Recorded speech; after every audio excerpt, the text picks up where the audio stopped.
We good? Thank you. Thank you. Hello. Hello. Ladies, gentlemen, anybody in between beautiful people, how are we this evening? I think this is the most people that have been in one room together since February. So enjoy it. I mean, don't touch each other. Don't lick each other's faces, please. That's just our health and safety announcement. But are we all comfortable? We're all comfortable with the setup? You're gonna move out of that chair anyway. So we got a lot of space between people. This is great. This is Dutch spacing. This is how the Dutch did it. So if they can survive, we can survive a little bit of COVID. Am I right? All right. Excellent. Hello, my name is Rialina. I will be your symposiarch for this evening. That means I'm going to host. I'm going to warm you up a little bit before we bring out our chair and our speakers, just to ease us into what this is. I see a lot of familiar faces, but can you give me a little round of applause if this is your first symposium? Just a little. Oh, great. Fabulous, fabulous, fabulous. Excellent. I'm also pleased to see how diverse the audience is, because later we will be doing Q&A, which I could recognize could be quite uncomfortable if you are white in the room, because let's be honest, you're gonna be put through the ringer this evening. Not that it's your fault, but just it does need to be talked about, all right? So let's just get that out there in the open to begin with. We have a wonderfully diverse panel for you this evening. I will let them introduce themselves, but I'll introduce myself for those of you who don't know me. My name is Rialina. As you can see, I am brown. Specifically, thank you, one person. Everyone else just got really uncomfortable, like, do we bid on her now, or how does it work? Do we write it down? Is it a silent auction? What are we doing? Oh, bless you all. You can't afford me. But maybe David. Master. We're just opening up the room. Everybody is friends in this room. Everybody is friendly. Everybody is happy to be here. But let's deal with it. I'll tell you first of all what my mix is. So I am mixed race. My mother comes from the Philippines. My father is German. So I don't just clean the house. I also have, as I'm very well aware, to your ears is what is quite a strong American accent. You will hear a stronger one this evening, but mine is quite strong by British standards. I'm not actually American. I was born here in the UK, so I'm British, obviously, as a Brit with an American accent. Technically, I'm disabled, but I don't claim. So, Tories, taxes are safe. I don't know why I looked at you. I think it was the shirt, if I'm honest. But it's good to be here. Good to have you. So yeah, racism, that is what we're talking about. It's been quite a hot topic this summer, hasn't it? The weather and the topic. It's been quite in there. It's been out there. It's been in there. We haven't forgotten amongst all of the other health issues that we've been having. Can I just check everyone is okay? We all feel like we are symptom-free from the COVID before I move into the racism stuff? Yeah, of course. Are you immune? Fabulous. Had it? Did you actually have it? Of course. Look at you. Did you order it in advance? The rest of us had to wait like paupers, but you just went and got, you went to China and said, give me some now, huh? Just load me up with some bat. Fair enough. Did you also catch the marmoset on the way out? That is a very niche reference. I don't know if anyone got that reference. Anyone had any raw marmoset lately? I don't know if you noticed, but after everyone was eating bat in China and getting coronavirus, a couple of months ago, the news came out that now there was a black plague. There was an incidence of black plague in China, and it turns out someone had eaten some raw marmoset. So vegans are laughing their heads off right now at all of us, all of us meat eaters. But well, I'm good to still have you with us then, David. Survived. You did survive. Just for you. Oh, bless you. I'm glad you did. As hard as I tried to spread it. Oh, my Asian ancestors will be so disappointed in me. No. So we're talking, okay, wonderful. So we're all feeling well.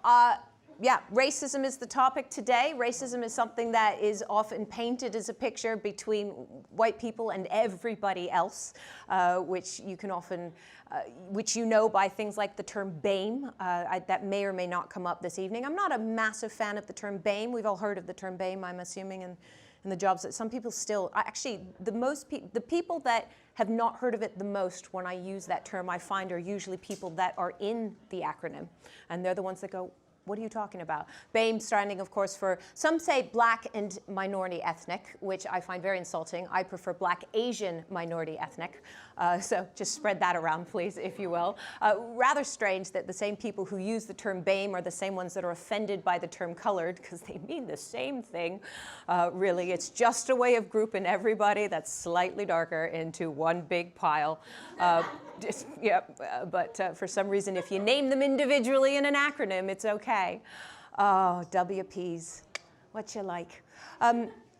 I just want to put everyone's minds at rest, because racism is a big topic. It isn't just between white people and everyone else, okay? And actually, even myself, I got told once, I was worried after a gig, someone came up to me and said, I don't know why you're worried, you know, you can't be racist. Someone said to me, you can't be racist because you're brown. And I went, that's rubbish. That's not what racism means. It's not just a white person thing. In fact, an incident happened to me the other day. I was on the tube traveling. As you know, we're supposed to socially distance now. So I was going up the escalator coming out of the tube, and I became aware of the fact that someone was standing right behind me on the escalator. No, just right there on the step behind me. I was quite uncomfortable. So I thought, you know what, I'll sort this out. I'll be responsible. I took 2 steps up on the escalator. As I turned around to sort of go, you know, watch your step, I realized the guy was black. I was like, oh no, the man is black. He's gonna think that I moved up because I thought he was black, because I thought he was gonna rob me or something. He's gonna think that I'm racist. I don't wanna be thought of as racist, so I did the only thing I could do at that point, and I took 2 steps back down again and put my ass back in his hand. So I just want to put your minds at rest. It happens to all of us. Of course, we will probably be discussing racism from the point of view of the Brits and what's going on primarily in this country and perhaps Europe and maybe perhaps a little bit in the US. I'm a stand-up comedian, in case some of you weren't finding this funny. I used to travel quite a lot for work, and I was quite surprised because when I first started traveling as a comic, I would take my ideals of what is correct and what is acceptable with me. And I wasn't more surprised than when I went to Asia to find out that racism is not only not frowned upon there, but is actually socially acceptable there, particularly, I mean, comedy is a reflection of the culture that it comes from. It's a reflection of the society that you're in. So it was really rather uncomfortable to travel around Europe and find out that they don't just like it, they invite it. Sir, may I ask if you're Asian? Yeah? No, I don't want to presume. I was born in Newcastle. You're born in Newcastle, but you of Asian heritage? Of Asian heritage. Do you find that your parents are they your parents from Hong Kong? Do you find that they laugh at things that you wouldn't find appropriate? Yes.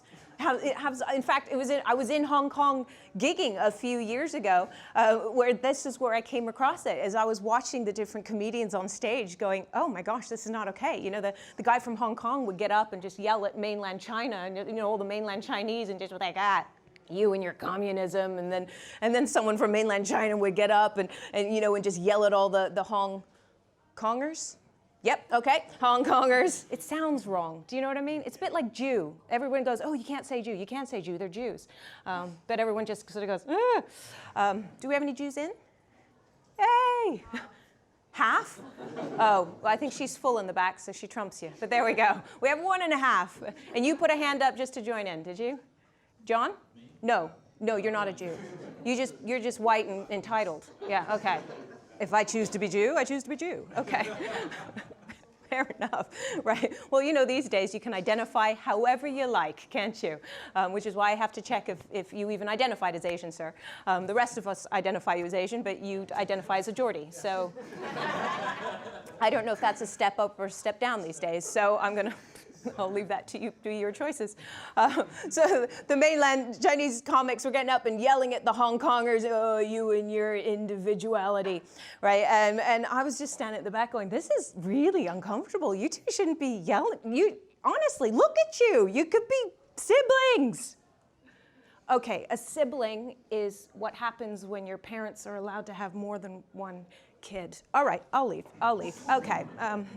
Oh, really? That was the line? Okay, fine. Noted. Too far. Dave's had tons of wine, and he's past COVID. Anything goes for David. Oh, no. Oh, we have a safe word. That's okay.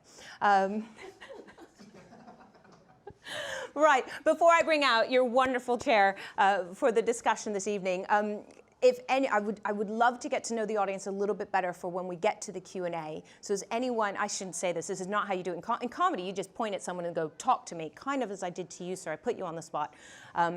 But we're cousins, so I felt it was all right. But is there anyone else that we can talk to find out who is in the room so that we can understand? By the way, I've been talking to David this whole time. If you don't know, this is David Lonsdale, who is our wonderful host here at the Seckford, who is the man that makes the London Symposiums possible. So actually, let's just give him a round of applause and put him on the spot. Thank you so much for all of these, because they are wonderful, wonderful things.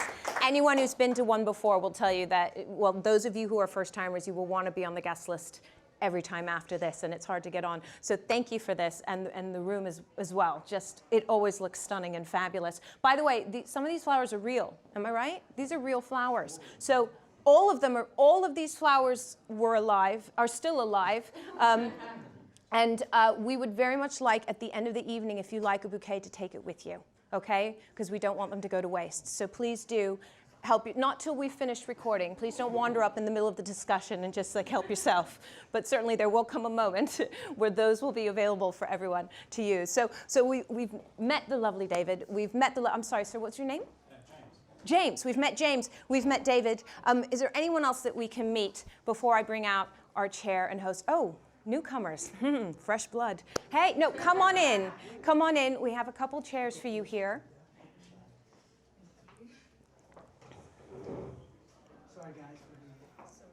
That is quite all right. You haven't missed much. We all just stood up and said a little bit about our most racist moment. So if you just want to fill us in on yours, I'm sure, based on your face, you have tons. No, not kidding. What's your name, lovely? I'm Kevin. Kevin, lovely to have you. Kevin, where are you from, Kevin? I'm from my sins, I'm up in North London, but I'm from Belfast. Okay, so you live in North London, but you originally hail from Belfast. Oh, heaven, well, it's good to have you here. I don't know for how much longer if the Brexit negotiations go the way Boris wants. So welcome. If you need to register for asylum, we're here for you. Lovely to have you. Did you say Kevin? Yeah, I did. Kevin, wonderful. And may I ask what your name is, ma'am? Valerie. Valerie, hello, Valerie. May I ask where you're from? I'm from East London. You're from East London. Fabulous. So you're a proper Cockney? Oh, no, just outside. Yeah, either that or you're deaf, yeah? Because you have to hear the bells, don't you? I don't think are you allowed to be a Cockney if you can't physically hear the bells? No, no, this man has spoken. Are you also a Cockney, sir? No, I'm from North London. No, you're not. Are you from North London, or do you own North London? No, I was born in North London. Born and bred in North Yeah, London. Camden. Camden. Wow. All right. Well, thank you for showering today. To be here. I'm not sure. Someone likes it dirty. I need more safe words. Okay. Wonderful. Well, thank you all so much for being here. I'm sure we will meet more of you. So what's going to happen is I'm going to introduce the chair. We're going to have, and she will then introduce the speakers. We will have a lovely discussion, and then there won't be a break, but then we'll go into a Q&A. Please do feel free to contribute to that. We would love to have you all in that discussion. It will be recorded, just so that you're aware. It is going to be recorded. It is going to go out. Oh, James is like, not sure about that. My parents don't know I'm here. They think I'm at the library. Fair enough. But it is up to you. So you don't have to identify yourselves necessarily on camera or when you're speaking, unless you choose to do so. That is up to you, of course. But without further ado, if I could please have a round of applause for your wonderful chair, who's editor at City HM. City HM? No, that's not even a time, is it? What's HM? Her Majesty's City. You promoted me. Are you? Well, in my opinion, you should. You should run the whole thing, right? There aren't enough Jews at top-level positions making decisions. I am so at the bottom of the privilege heap. I'm mixed race. Nobody knows what to do with me. Okay, you work at City AM, though, don't you? Please welcome to the dais the wonderful Rachel Cunliffe.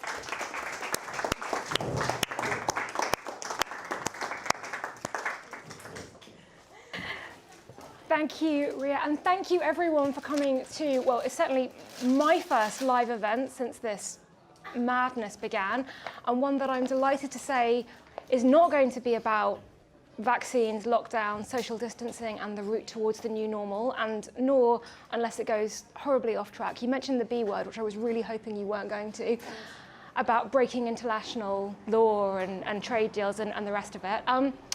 We're talking about race. And as one thing that I have learned as a white Jewish, thank you, woman through this summer of Black Lives Matter protests, conversations on tearing down statues, putting up new statues, and all the rest of it, is that it is my job to listen. And therefore, I am delighted to introduce our fantastic panel who will be teaching us, who are very willing to give up their time to talk to us and our audience about race. Could you please come up so I can introduce you?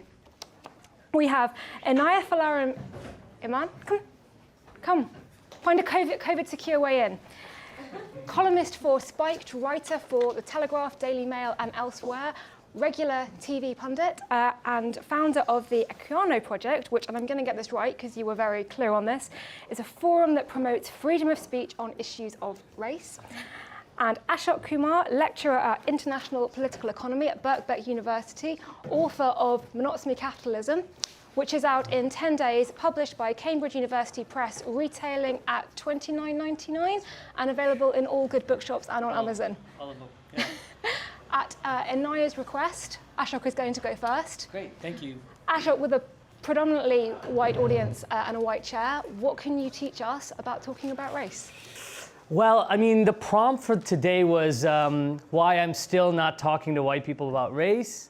And then there was a secondary prompt about being actively non-racist versus being an anti-racist. I mean, I guess I'll take the first one because that's referring to Renée Lodge's book, which is like hugely popular across the Atlantic, which is why I'm not talking to white people about race. The basic sort of premise of that, and I guess I'll use that as a foil to discuss race more generally, is that, and how people have responded to that, is what it does. That question of why I'm not speaking to white people about race, actually the problem with that is that it makes race a much more interpersonal question. It's about individual choices and it's about interpersonal racism. But that's a bit of a sideshow. It's not to say that racism doesn't happen interpersonally. Of course, people deal with racism all the time.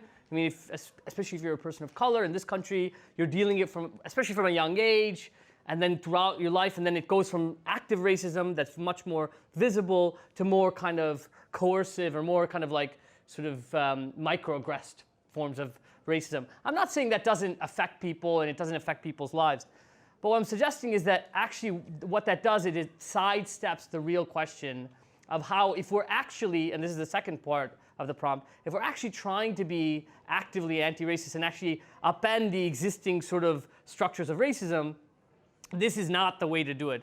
Firstly, if you're saying that this microaggression, I'm not going to speak to white people about race, is so important, because actually, if you look at the things that are most important in our society in terms of racism, it's wars that kill millions of people based on lies and racism. There are police violence in this country that, you know, in terms of England and Wales, we have a higher black to white disparate incarceration rate as a proportion of the population than the US does. In terms of immigration, in terms of these larger structures, disparate wage differentials, these larger structures, those actually don't get addressed when you're saying, I'm not going to talk to white people about race. Because actually, the only way, we can look at this country as a 5% Asian, 2%, 2.5% black. There is no way strategically that you can attack the structures of racism through racial capitalism, through the war machine, through the prison industrial complex. There's no way you can do that if you don't reach out and win over the widest layers of the working class or the widest layers of society. That's just not going to happen. And that's what history teaches us. History teaches us that a small group of people really can't change the structures of society. If you look at revolutions in the past or protests that upended the social order, that's just never happened. But it also, again, I think it obfuscates what really racism is. And if we want to understand what racism is, and of course, I don't want to transplant the US phenomena with the British phenomena, but it is the case that the US is very similar to Britain.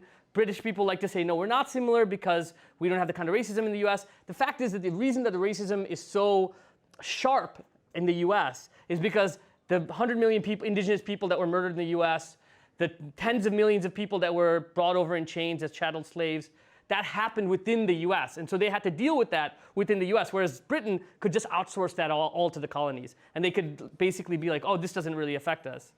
The fact is that if you want to understand what racism means, you have to go to the very source of it.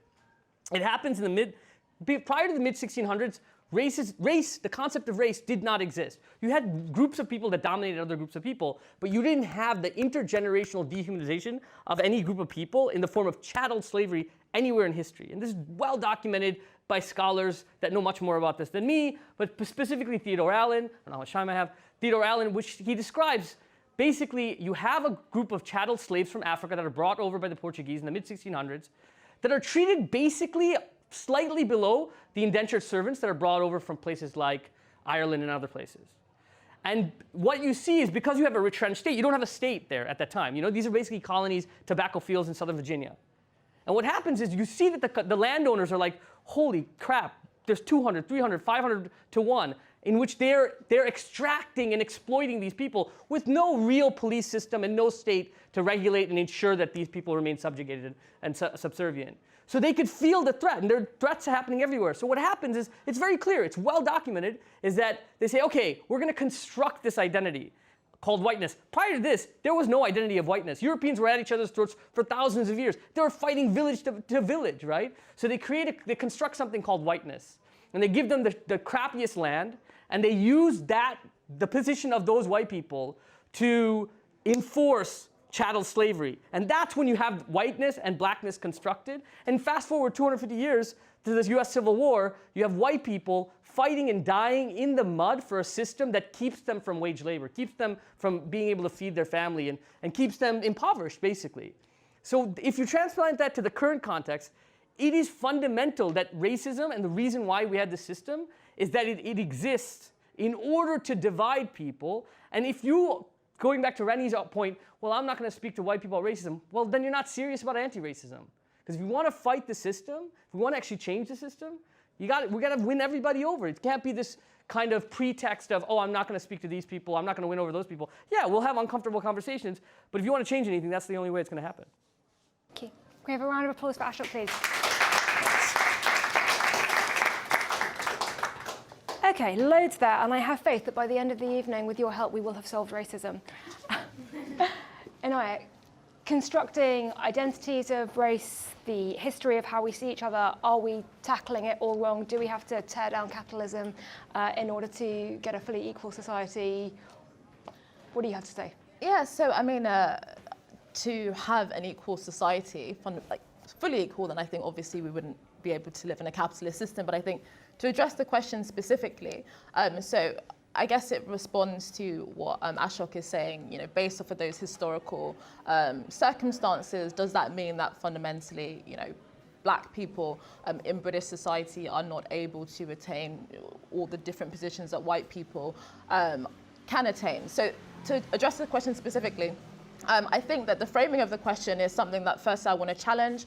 I think it is based off of this, you know, assumption that has dominated racial discourse very recently, which is that essentially white people are a kind of homogenous category, and by virtue of being, you know, so-called complicit in a white supremacist system, their privilege prevents them from being able to understand the way in which racism may affect people of color, so to speak. And so what it really does is both homogenize white people and homogenize black people. It assumes that white people are essential and homogenous, so, and it ignores the fact that, you know, white people are often made up of, you know, Jewish groups that we've spoken about, Irish gypsies, Greek people, English people, and assumes that based off of, you know, what we perceive to be their skin color and their racial identity, that they must inherently be beneficiaries of this system.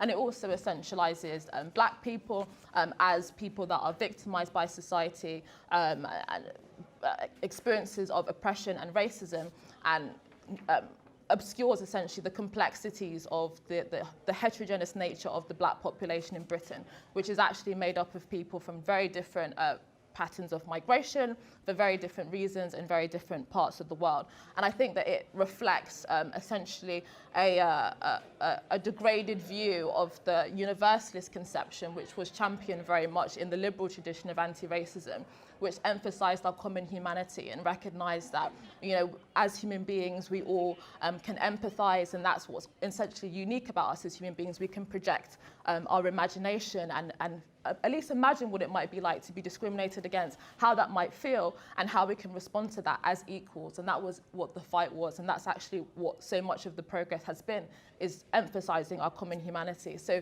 this essential view, of white people that they will never be able to understand, I think is a really massive challenge to that.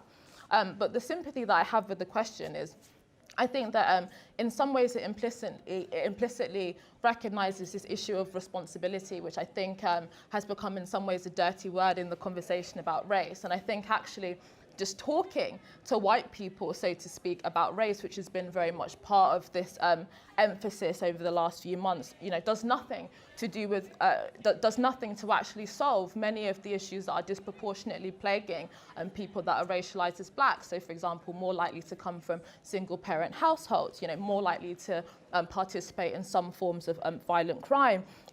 This whole idea, the anti-intellectualism of you're acting white, and a lot of the kind of grievance victim narrative that is often pushed forth onto black people in particular. Talking to white people doesn't really respond to any of those issues and the specificities of things that are disproportionately affecting black people. But I also think the problem with this whole why I'm talking to white people is I think it really racializes issues that are incredibly complex. So earlier I talked about that black people are not a homogenous group. So we hear about, for example, black boys being more likely to be excluded from school, but the reality is that statement's not true.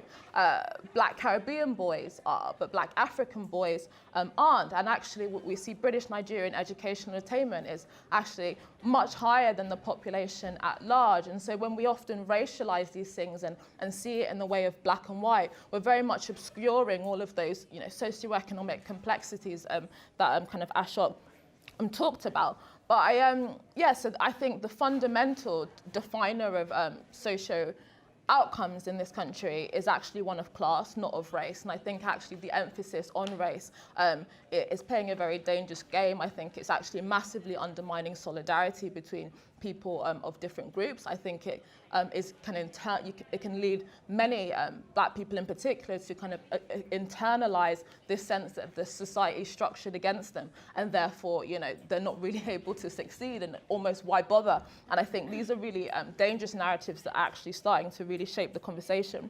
But I want to end on, in my introductory remarks, and actually some good news, because we hear a lot about the negative. And actually there's a lot of positive stories in relation to the so-called black experience in Britain that is getting obscured. So actually what's really interesting is that 16 to 30-year-olds, black and white, actually are at income parity at the moment. And that's very different to the generation before, where there was a significant wealth gap. So actually what we're seeing is massive levels of upward social mobility for young black people that is just completely not talked about. A fifth of people in Oxbridge now are ethnic minority. A report by the Creative Diversity Network found that BAME, on-screen representation, was actually 23% higher than the percentage of ethnic minority Britons in this country. So actually when we're looking a lot at the data, the kind of broad sweeping racialized narratives that we're hearing don't often stack up to actually the very complex picture of both success, trials and tribulations, and triumph that ethnic minorities, and particularly black people, are experiencing in Britain. And that's it.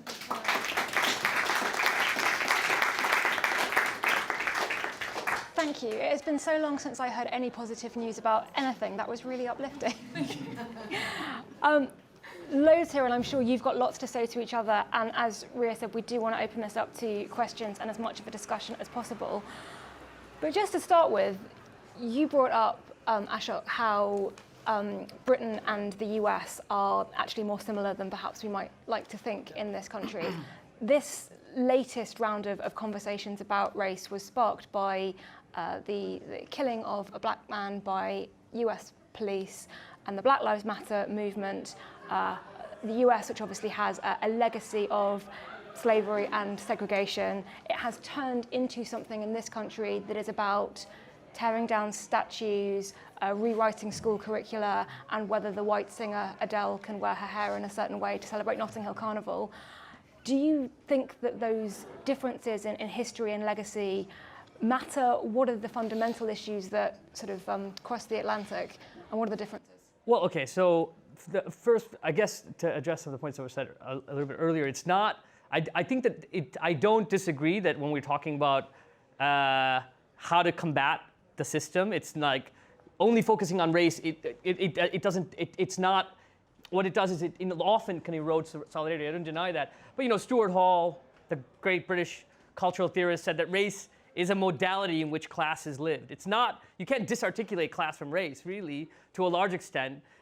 So I think it's more important to focus on racialization. It's a process. It's like, what role does race play in the accumulation of capital? So it's like, you look at what happened in Leicester. There were 100% of these women that were exploited were being paid way below the minimum wage because they can't get any other job. Why can't they get any other job? Many of them citizens, is because they're brown women. It's both gendered and racialized. These forms of racialization happen all the time. So you can have a number of, people who go to Oxford or get these positions or those positions. You can have Barack Obama. Forms of representation politics actually, again, obscure the fundamental problems of what racialization does in society. And the distinction between, you said the US and Britain, the problem is that Britain was active in the slave trade, and Britain was active in colonialism. It just wasn't active within the circumscribed boundaries of its country. It's in that way that the statues that they're tearing down aren't of American slavers that happen to be here. They're British slavers that happen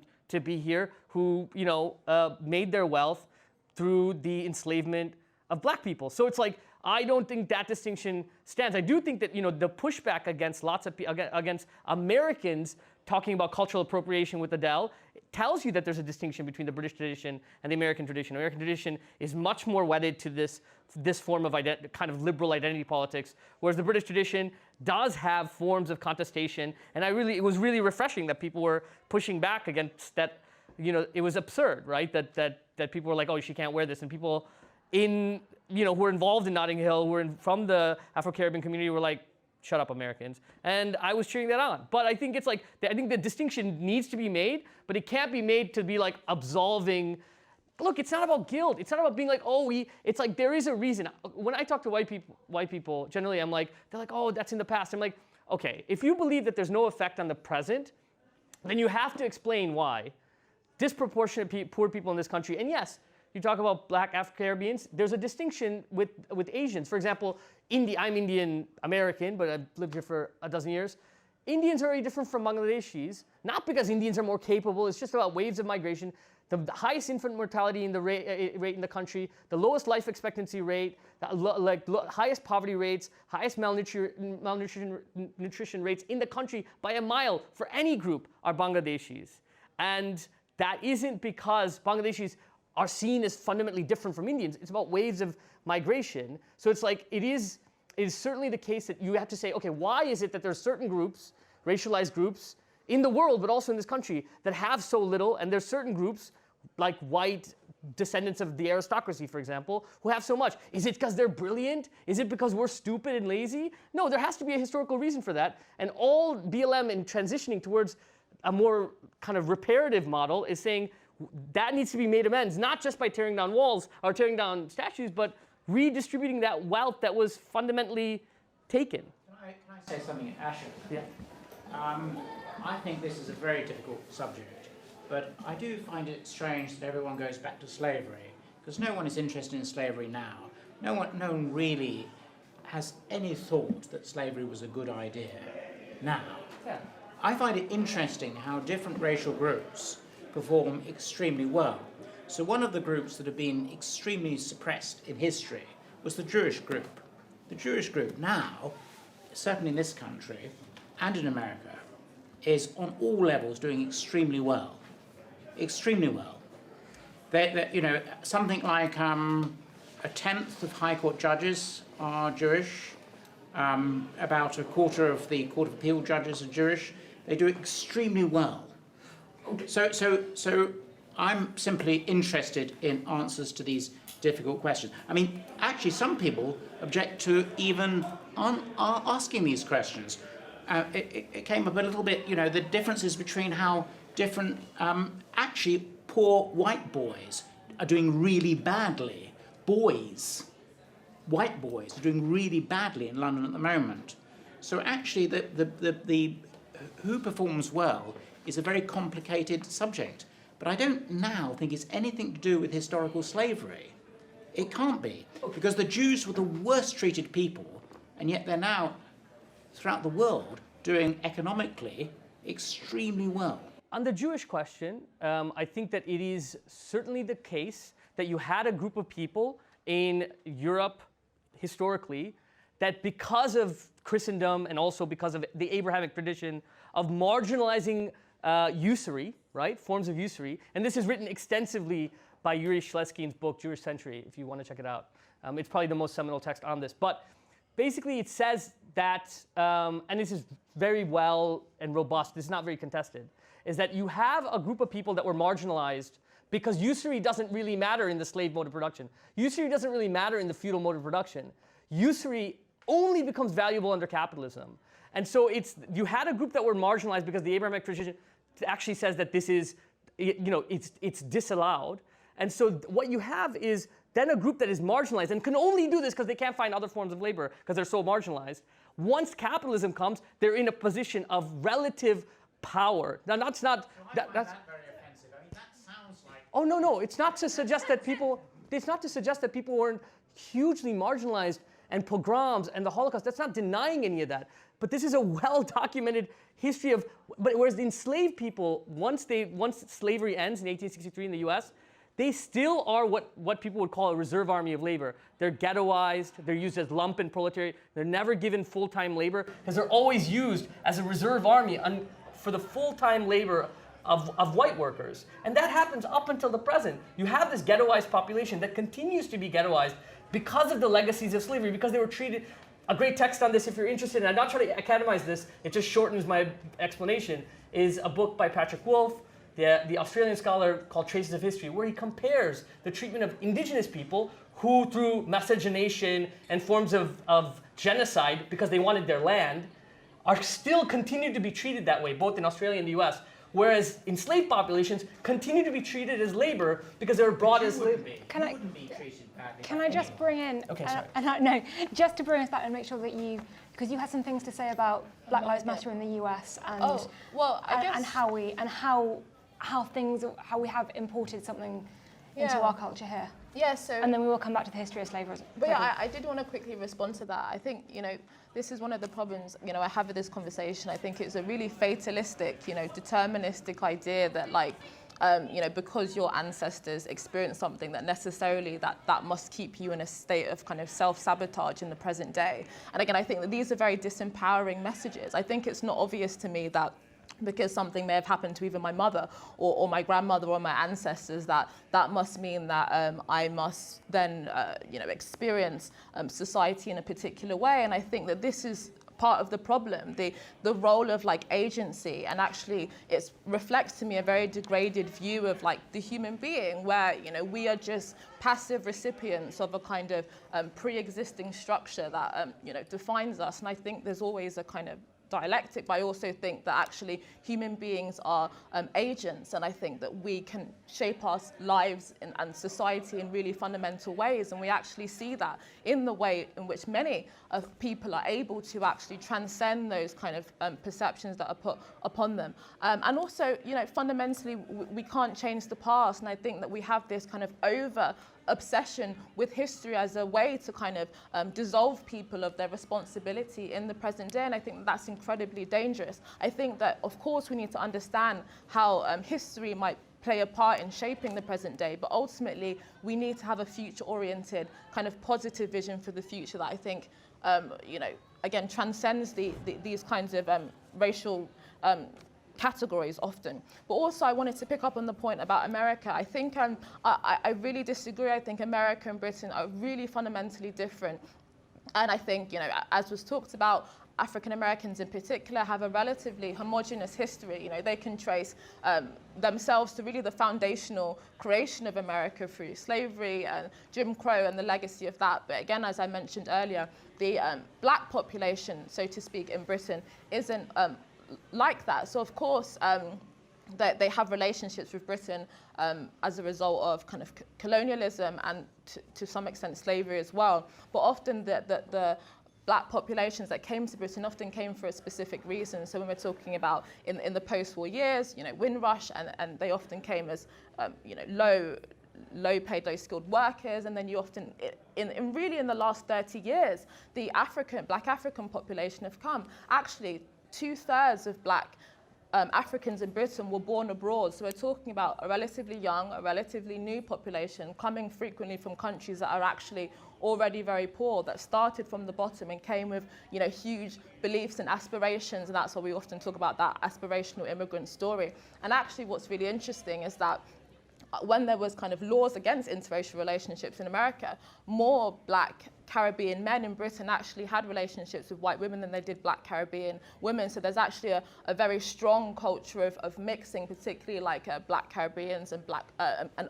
white Irish people. So that's why we had things like you know, the carnival and things like that. There's a different tradition here, one of obviously racism, definitely, but I think that it's incredibly dangerous to try and homogenize the American experience and import it into Britain. And I think that it's a very different one. I want to ask you both the same question about education, history, statues. One side of the argument says it's erasing history, and it's erasing some of the positives in British history, and they would remind people tearing down statues that it was white Brits who ended slavery. I'm sure you've got some things to say about that.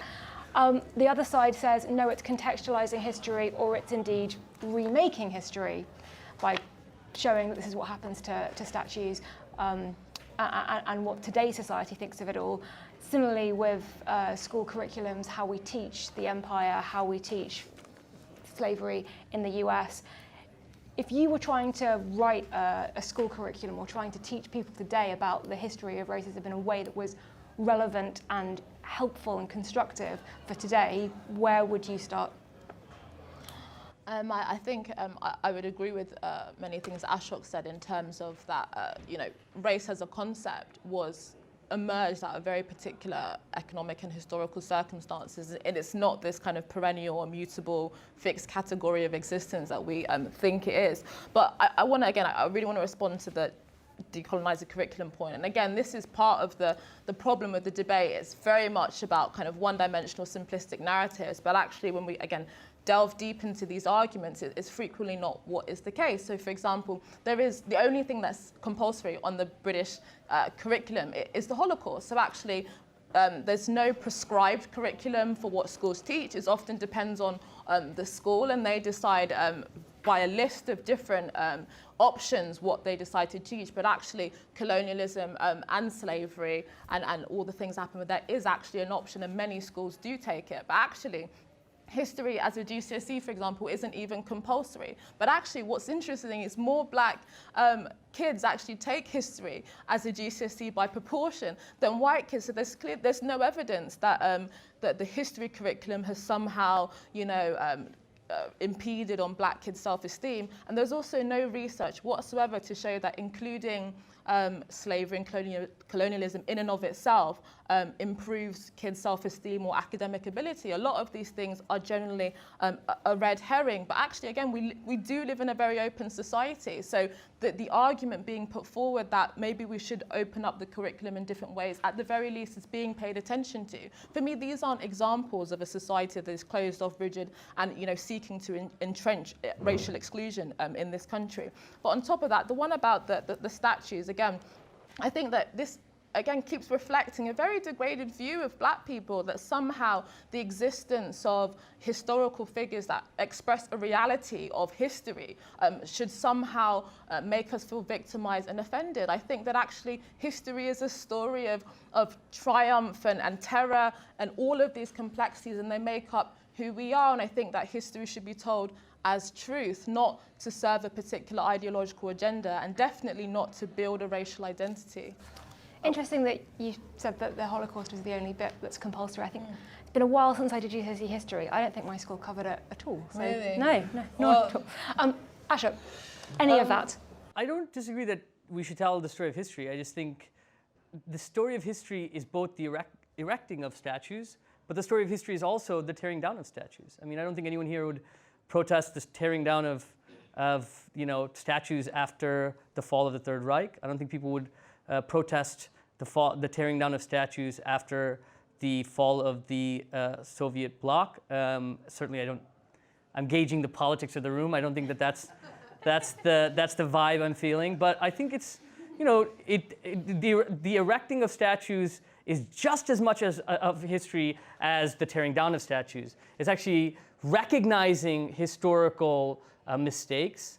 And it's also about saying, yeah, we should study history. It's really tragic that British history books don't really teach about colonialism, don't really teach about the wealth that was extracted, that the beneficiaries of that wealth are people and this society today because of the historical imperialism, the stolen wealth of the world. But people don't learn about that. But instead we have statues celebrating the people that actually, it's celebrating, it's not studying it, it's actually celebrating them. Now, do I think that that should be the priority of Black Lives Matter? Well, I'm not black. I'm not going to tell black people what they should prioritize. I certainly don't think that that's what people were prioritizing. BLM UK was like, this is a sideshow. But I think they were talking about police brutality, and they were talking about the role the police plays in disciplining the population, ensuring the profitability of private capital. So I think for me, I think people are feeling really precious about lots of people they didn't really know about and statues they didn't know existed. I think it's a bit befuddling for me, especially people as abhorrent as people like Cecil Rhodes. I mean, I'm just like befuddled when people are defending the statue. I'm like, they could take the statue and put it in a museum. Like, this is a statue that's saying I think in some ways it's actually also recognizing how important a role he played in building Oxford, right? Like, that's my alma mater. When I was there, we would talk about it quite frequently, like, the role that, because Rhodes House was right nearby. Do I think that should all be changed and torn down? Maybe it's important. Maybe I'm not really, like, maybe it's important that people are reminded where that Oxford is, soaked with the blood and sweat of enslaved labor. Maybe that's important. It's just the problem I have is it's actually celebratory. It's not actually saying this is the wealth, this is how it was generated. And that's my problem. I'm not necessarily pro tearing down or not. I just think it's just shocking to me. But the reason why it's important to study colonialism and the history of slavery in this country is because then people aren't going to say, look at these immigrants that are coming here, where they're coming from. They'll say, no, we impoverished these countries. That's why they're coming here. To study Sykes-Picot, maybe then they'll be like, oh, maybe we shouldn't bomb the smithereens out of Iraq. Maybe, if they studied what Britain did during the deposition of Mohammad Mossadegh, the democratically elected socialist in 1953 in Iran. Britain was directly responsible for deposing them because he wanted to nationalize the oil.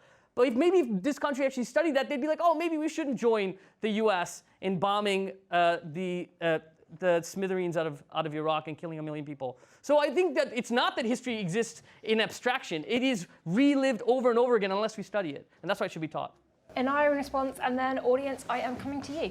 Yeah, your warning. Just a really quick response. I think, I think there's a very big difference between, tearing down a statue at the height of an incredibly emotional moment at the fall of a authoritarian regime, and what we saw, which was essentially a kind of relatively fringe minority of kind of self-appointed activists anti-democratically removing something that didn't really offend anyone. And I don't think people were like explicitly defending these people as individuals, but I think that what it was a reaction against what it represented, which is essentially a kind of form of mob rule that deals in a form of intimidation. And actually, if you don't agree with the explicit methods to which this is happening in the way that it did happen, that somehow places you as morally inferior, and the consequences that happen from that. And actually, after that, many people that disagree with just the Edward Colston statue in the beginning were very right in the sense that it didn't end there. afterwards we started talking about, erasing, roads and like different, and music. Yeah, Churchill and all of these things. And I think that actually that's not how we do things, we hope, in a free and open democracy. And I think that, it reflects, again, an exhaustion with democratic means. And if you can't win your argument through, the mechanism of democracy, then often you resort to these methods. And I think that's what people had a problem with more than anything. Right, audience, your turn. Do we see hands? Okay, lots of hands. Someone told me that we had to start on one side of the room. Which side do we start? If everybody on this side would like to have questions, we'll just allow our lovely yes, boom mic. Did you have a question to start with while they move the boom? I have so many questions. I think, shall we let him come round? Oh, okay. I thought you two had questions and you were like, I'm off. Or everyone who has questions could move to that side of the room. Yeah. Or everyone on this side of the room has to have a question. Get it ready. You were saying? I was just going to say that I'm personally, because I have 3 teenagers, so I relate a lot to the understanding. And I think as a parent of 3 teenagers, I do have that clear feel and understanding that there is a difference, for example, as you brought up, between Caribbean children and African children. They're 2 different cultures from 2 different places, and it is very clear when you're in the young environment, and even what you're saying about white boys in London being the ones that are struggling the most. I feel all of that, but therefore, as someone who's very interested in education, I never took the changing of the curriculum, as you said, to be about necessarily helping our black citizens have an identity, our young black citizens identify. I thought it was more about repositioning history so that there was a better understanding of why we are where we are. And I think that's what was missing from the curriculum prior was sort of, as Ashok was saying, is that we were teaching the victory. I mean, as they say, history is written by the victors. So we were teaching about the spoils of victory without maybe teaching of the consequences. And so I think that the push to shift the curriculum is partly, I understand that they were saying, oh, well, people need to see role models and the rest of it, but I felt that the more important reason that we were shifting the curriculum was to position what happened from the position that, from where we are now, so that we can, as we're saying, I don't think, some people want to leave history where it is and draw a line and go, slavery was years ago, can we stop talking about it? And a lot of people are saying, well, hang on, we need to understand it. I mean, more so, I think, in the States than the UK, as you said, why generally the black population in the US is where it is because of Jim Crow laws and everything else, and civil rights movements that were happening through to continue to keep them depressed, over the centuries. So my question is, though, actually, for both of you, and you mentioned this slightly, is that we've spoken about Black Lives Matter. A lot of the conversation is primarily about black versus white, if we're going to be as binary as that, which, as someone who is neither, means that I don't know where I fit in the conversation. And you said a lot of things that aren't working and that shouldn't happen, that aren't, like you say, Black Lives Matter, you don't believe that the full focus of it, or that they're going to achieve maybe what they want to achieve the way that they're doing it. But what is the right answer? And especially, what is the answer for those of us that identify with neither side, but do still suffer some of the consequences of racism and the consequences of the curriculum, and but yet I have no reason to object to any of the statues, but yet I have an opinion. Am I allowed to have an opinion? And what can I do? Before we tell Ria she's allowed to have an opinion, can we do 2 questions from here, and then you can respond any way you want, gentlemen, at the end. Oh, you are free to say your name and introduce who you are and where you come from. You do not have to. Yeah, I'm glad we're talking about racialization. I thought that was an important point from Ashok. So obviously, I hope we all kind of agree that race is a complete fiction and has absolutely no, tie to any kind of meaningful, kind of scientific way in which a person is or exists. But the thing about racialization is interesting because it's worth thinking about who is doing the racializing today, who is reminding everyone what race they are, asking people to think about what race they are. And it's now done in a way that is supposed to be progressive, which I find a really fascinating shift. It is now, even though it is actually some of the same people, it can be, big capital, are very keen to talk about race. You see the way that every company under the sun has come out in favour of Black Lives Matter. Many major companies will be teaching critical race theory. Now this is taught in education and things like that. But it is done in a way, supposedly in the name of anti-racism. So is it still the case, I mean, this is kind of my thinking, that race is still being used to divide us, race is still being used by powerful people to essentially, manage the population at large, but it's now being done in the name of defeating racism, now being done, with a kind of progressive sheen and gloss to it. Really interesting. And the lady at the front, did you have a question? Yeah. And then we'll get responses. There's just something really curious about the kind of people who are on platforms, on television, talking about race at the moment. And there's this very, you do the same thing, if you don't mind me saying, which is this incredibly fast-speaking, a sort of rocket through history, transplanting here, original sin back in the 1600s. And it reminds me of a kind of magic trick. It feels to me like an abuse of history, where it isn't actually history as an exploration and an analysis. It's an attempt to create a new set of myths. And I think there's a kind of attempt to kind of bombard people with this kind of, you're speaking, and Carla does the same thing. There's this way of speaking from kind of race. It may not be the right thing to say entrepreneurs, but I think there's an element of that where it's a kind of bombardment. And it's very interesting to me that that's what's going on, because to me there's a kind of magical sort of attempt to sort of not really get stuck into the actual question of why is racism, if you think it's still integral to capitalism, why and how today? And it's all very well talking about the 1600s, but that doesn't tell us about now. And in Britain, you can talk about American prisons, but that's kind of all people have got. American prisons, American police. That doesn't explain anything about Britain and race in Britain. I'm completely open to be persuaded that racism is still a very important issue in Britain, but I'm yet to be persuaded it's absolutely integral to the current state of the British economy and the British politics. So maybe you can convince me slowly of that. So stick to the last 10 years, maybe. Would you like to give us racism in 10 As years? the resident, I loved the history lesson, by the way. resident race entrepreneur, I actually don't do race. My book is a theory of competition and supply chains. I'm educated as an economic mathematician. I don't do race, and because I'm writing a book right now because I'm a Marxist and I have read a lot about it, and I'm writing a book about it. So, but I'm not. This isn't my. I'm not like a kind of a person who goes around talking about race. I was invited to talk about it.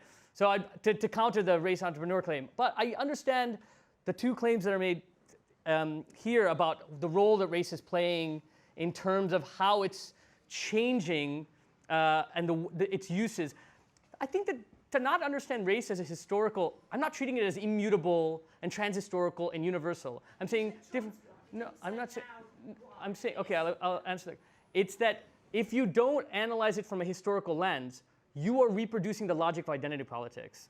If you understand race as historically contingent, so Patrick Wolf, who I referred to earlier, Traces of History, there is a particular set of reasons why black Aboriginal people in Australia are treated, and he starts off the book this way, you should check it out if you get a chance, are treated exactly the same way that indigenous people, the Sami people of Finland and Sweden. Let me explain it. I'm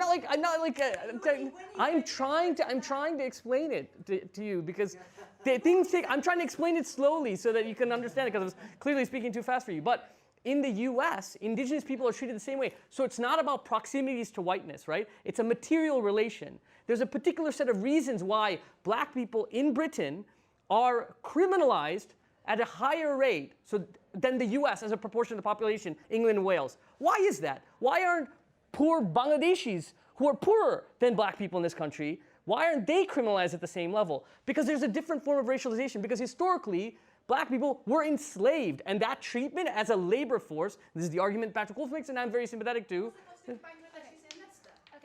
Because they're treated, okay. I think the plan is that we take this conversation at the end of this event into the bar and continue.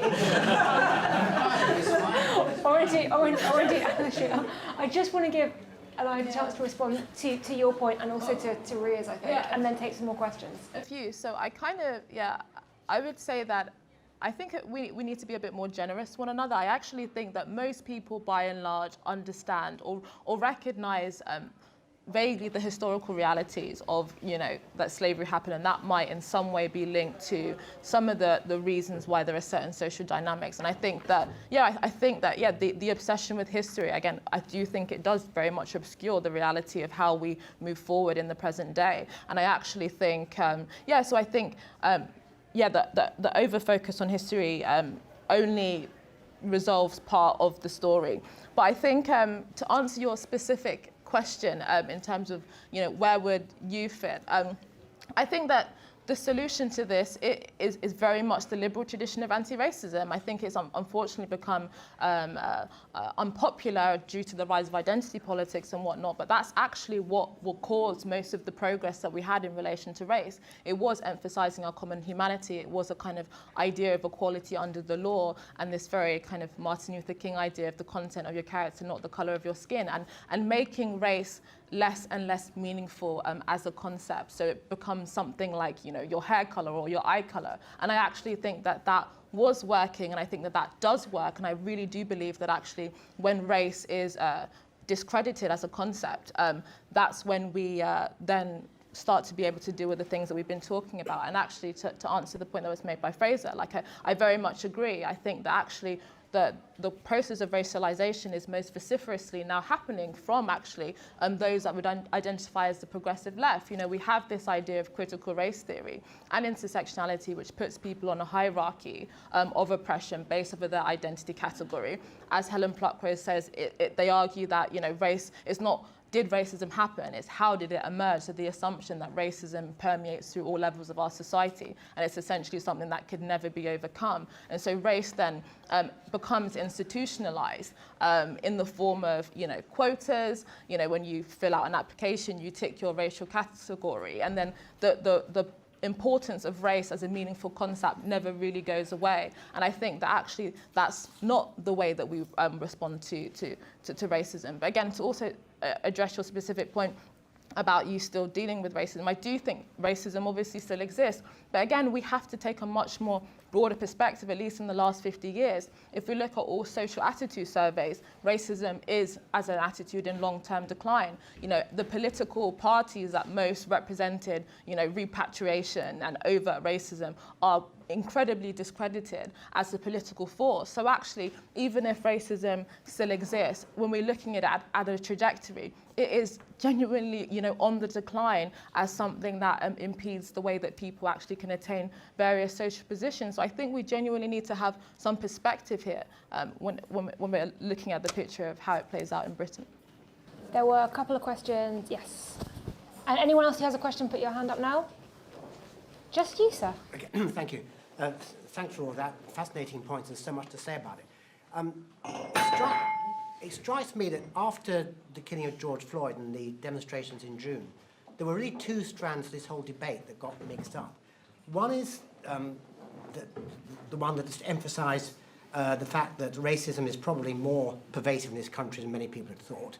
I mean, when people were asked in the media, what exactly are the complaints of black people in Britain? It's, things like police harassment, low wages, all those sorts of things. And I think many people who were initially regarding themselves as vaguely anti-racist were actually jolted a bit by that. So, yeah, actually, racism is a worse problem in this country than I thought. So there's that strand.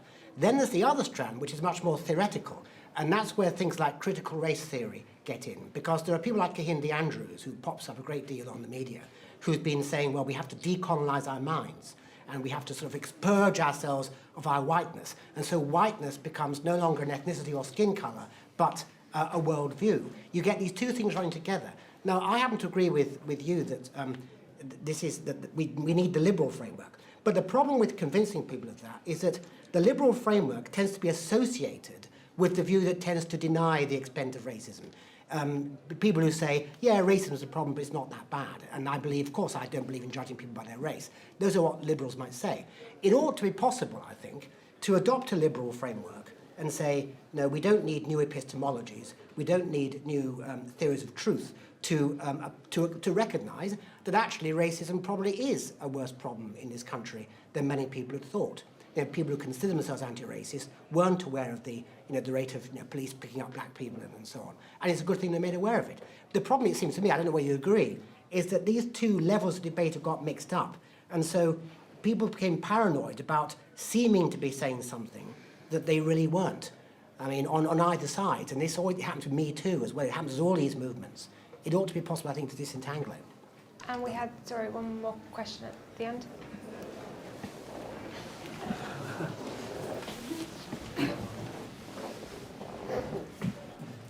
It's all right. I'll lean in. So, one thing that everyone seems to agree on is that there is a role for history when we consider questions of race. And the other thing that I think came out of things that both of the panelists said was that it has affected different groups over different times in different ways. And of course, David made the point about the Jewish community in Britain. But what he didn't mention was that there has been a Jewish community in Britain for a very long time. And certainly there was racism in the 1600s against the Huguenot French community, but by and large, we don't even really think of that now. And I suppose what I wanted to ask was, did you think that it was actually a temporal thing? And that, actually you made the point about waves of immigration having an effect on those communities. Is it just the case that we just need to wait? That gentleman before what and I were saying, any of it, go.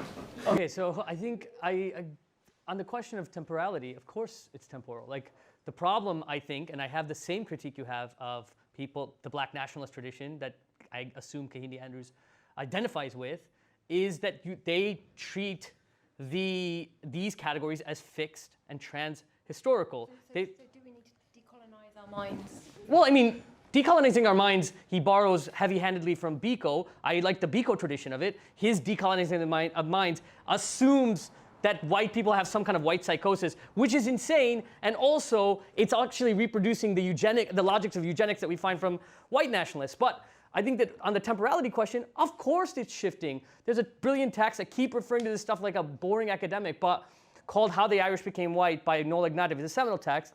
People must be aware of it. But it's like the way that the Irish were treated in the 1800s was precisely how people were treated who were other. It was no different. I mean, in Engels goes to Ireland in 1857, that's precisely what happens. I'm much more sympathetic to the Marxist tradition of universalism.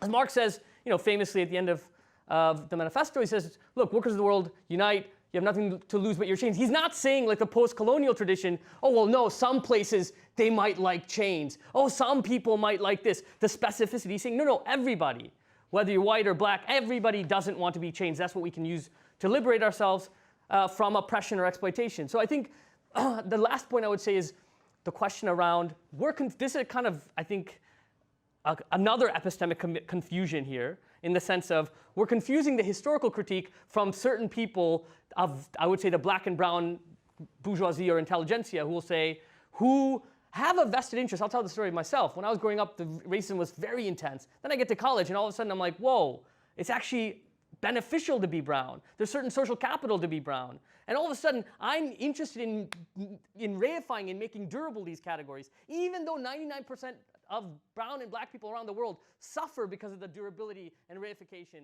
of these race categories, right? But I benefit from it. And what I do is I create gated communities. I say, you're in and you're not in, because it's a form of accumulation, right? So I think that I don't disagree with what you're saying. I just think taking that critique and then saying, oh, well, we shouldn't look at history. I'm not saying you're saying this, but we shouldn't look at history, or any kind of critique about race is washed away because a couple of people are trying to profit from the reification of race. I think that is the epistemic confusion that I think we should disarticulate those two things. Yes, so I kind of wanted to just quickly pick up on the point about policing. Again, I'm not sure that is fully true. And I think a lot of research still needs to be done on this. It's not obvious to me that police are any worse to young black boys in the inner city than they are on the estates of Glasgow. Actually, a lot of this is one of class. The only difference is that I would say, and is that actually there's a greater sensitivity towards interactions between black males in relation to policing. And actually, this narrative of the police as essentially inherently hostile to black people, again, is actually, and a lot of more research needs to be done on this, but we're seeing a lot of destructive consequences to that narrative. So, for example, black men are less likely to actually plead guilty to crimes, and people that are looking at that, crimes that they did commit, and people are looking at that and finding that because they have a distrust of often the lawyers that are working for them and the institutions. So actually, again, perpetuating this idea that the structures are, inherently or systemically racist can actually do damage to when people actually interact with those structures and the perception of it. So actually not pleading guilty often ends up with them having a longer sentence if they actually did commit the crime. So again, there's so many different complexities at play here.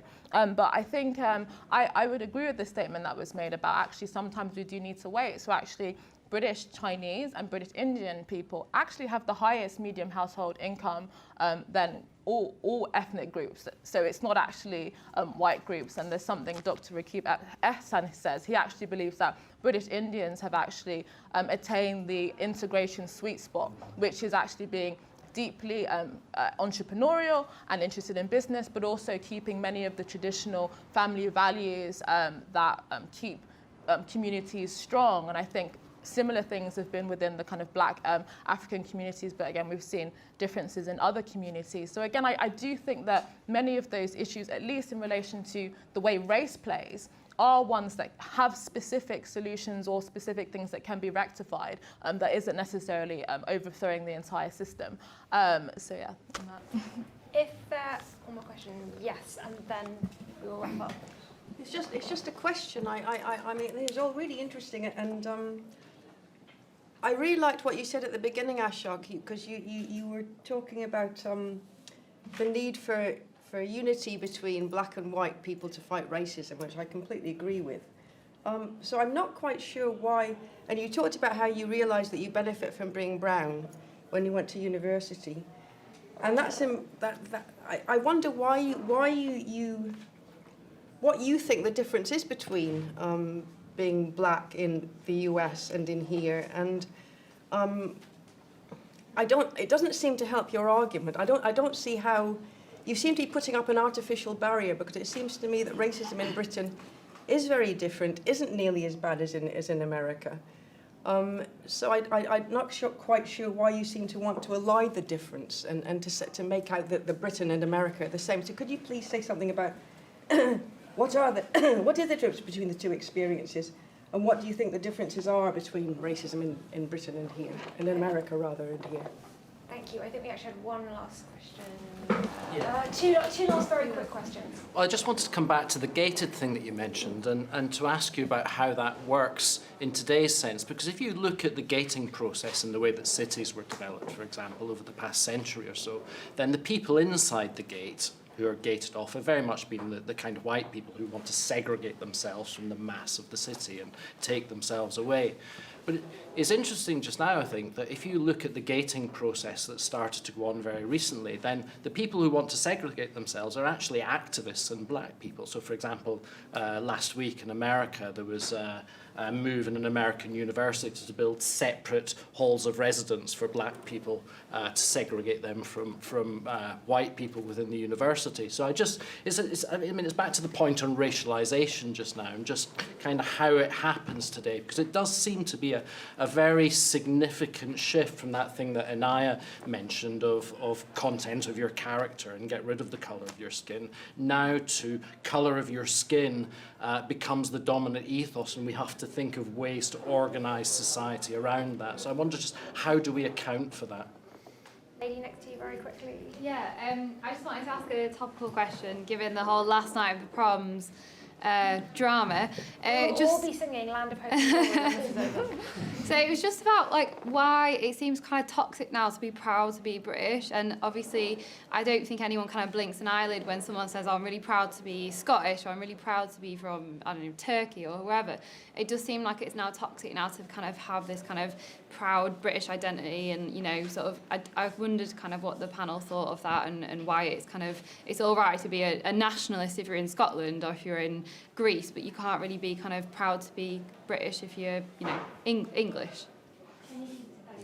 It's going to be very quick. It's just a point rather than a question.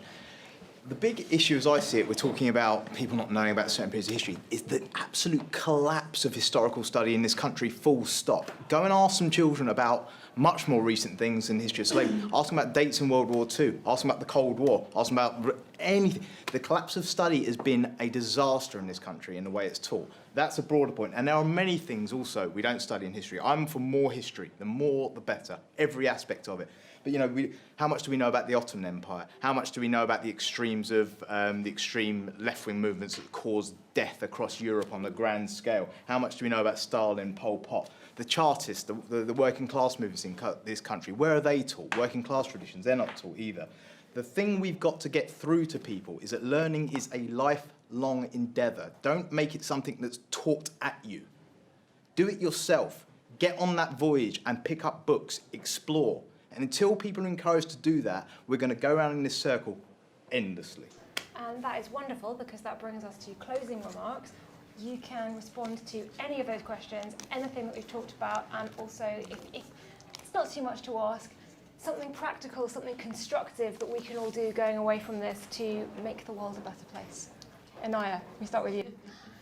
Yeah, so I think I would respond to the question about racialization and also Britishness. So yeah, again, I keep emphasizing the liberal tradition, not just because it's this really kind of romantic idea of everybody being united, but actually because historically that's actually what has worked. De-emphasizing, you know, your immutable characteristics, and, you know, emphasizing agency and responsibility and the infinite potential in each human being. And I genuinely believe in the transformational capacity of each human being. And I think that it's a deeply pernicious idea to kind of essentially indoctrinate a young generation of people that not only is society structured against them, but the only way that they can actually do that is by some kind of overthrow or some kind of hostility towards the society that they're engaging with. And so, yeah, I think actually, to respond to your question about Britishness, I actually think, you know, pride in Britishness is a really positive thing. I actually think that's the one thing that can transcend our very parochial, racial, ethnic identities. That's something, a civic nationalism that kind of brings us towards, you know, our united history of many of the things that we talked about that are negative, but also many positive things like, you know, parliamentary democracy, the tradition of liberty and things like that. So I think that that's actually many of the ways that we move beyond this moment and kind of reject this very negative view about Britishness, which is often actually used to sneer against people that people regard as bigoted, particularly the kind of so-called white working class. And I think it's a very establishment and elitist thing often at the top that gets projected downwards. And so I think Britishness and a civic nationalism, a pride that unites us all, is perhaps some of the ways in which we move beyond this moment. Thank you. Ashok, give us something constructive to take away. Well, I'll address a few things and I'll give a constructive thing. I think it's a question of, like, on the question of the contradiction, it's not a contradiction. I don't think it's a contradiction to say we should study the history of Britain so that we can, it wins our argument to say the constructive thing. If you're working on immigrant rights, then there has to be an explanation why some parts of the world are completely impoverished. It's not because they're primitive. Often it's because they were colonized. I think explaining that and saying that's the reason, and that's a form of imperialism is a form of racialization as well, it's not being lost in the past. It's trying to explain the present. And it allows us to fight racism and also be in solidarity and organize strategically and effectively. So, but in terms of the US here comparison, it's only because people in Britain often go, oh, we didn't colonize, we didn't enslave, we didn't do this and we didn't do that. Of course, the US is basically a fascistic state, but I mean, I think that the US under Trump is moving in that direction, but there might be a lot of people who disagree. But I think in Britain, it's not that. It's actually a situation in which that was exported to another country, and it was allowed to, you know, kind of basically inoculate itself from the effects of that. So it's different. Of course it's different. On the question of gated communities, look, when I was, right after Brexit happened, there was a mass meeting of mostly black and brown activists, you know, 150, 200, something like that. And there was a proposal on the floor about making it exclusively people of color. And I think might have been the only person who spoke out against that. And it was like, because there was firstly, there's a totally perverse understanding of the civil rights movement. People think actually the Black Panther Party was exclusively black. It wasn't. That was purely for strategic reasons. They had plenty of Asian members. But it's also that there is a move, and you see this in the US with ADOS, the direct descendants of slaves. You'd think that as we would move towards a more diffuse forms of racialization, actually you're seeing, again, a more and more specified idea. Look at Black Lives Matter. Black Lives Matter doesn't move in the direction of Black and brown lives matter, or Black and immigrant lives matter, or Black and working class lives matter, or whatever. It's moving towards Black trans lives matter, which isn't inherently a problem. I just think what that reveals is that it can get more and more and more specific, but it's incapable of moving in the other direction, of becoming more and more universal. The problem with British nationalism isn't a problem with British nationalism. The problem is nationalism. Nationalism doesn't unite people. It divides people across boundaries. If we believe in internationalism and universalism, we should care about the working class of Burkina Faso as much as we care about the working class of Leicester, as much as we care about the working class of the US. That's what internationalism is. I don't care about the British working class any more or any less than France or an African working class peasant or whatever. So for me, nationalism gets in the way of that, whether it's black nationalism, whether it's Indian nationalism, or British nationalism. So to end with something prescriptive, I would say the reason why we should infuse our whatever activism it is, whether it's immigrants' rights, workers' rights, whatever it is, with a historical analysis that tries to explain the situation within that context, not simply to make white people feel guilty, but because it's an effective way of organizing. It's a way of humanizing people that people think might be below them. Oh, they're below us because they're lazy or they're stupid. Well, no, this is part of the explanation for that, and it helps us organize more effectively. Ashok, Anaya, thank you.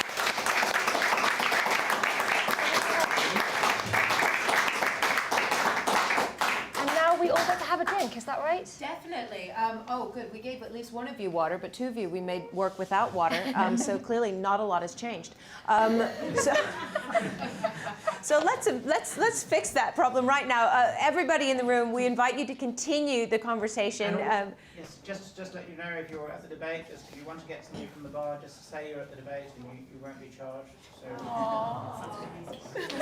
So, Thank you so much. Well, one more round of applause, please, for David for hosting us.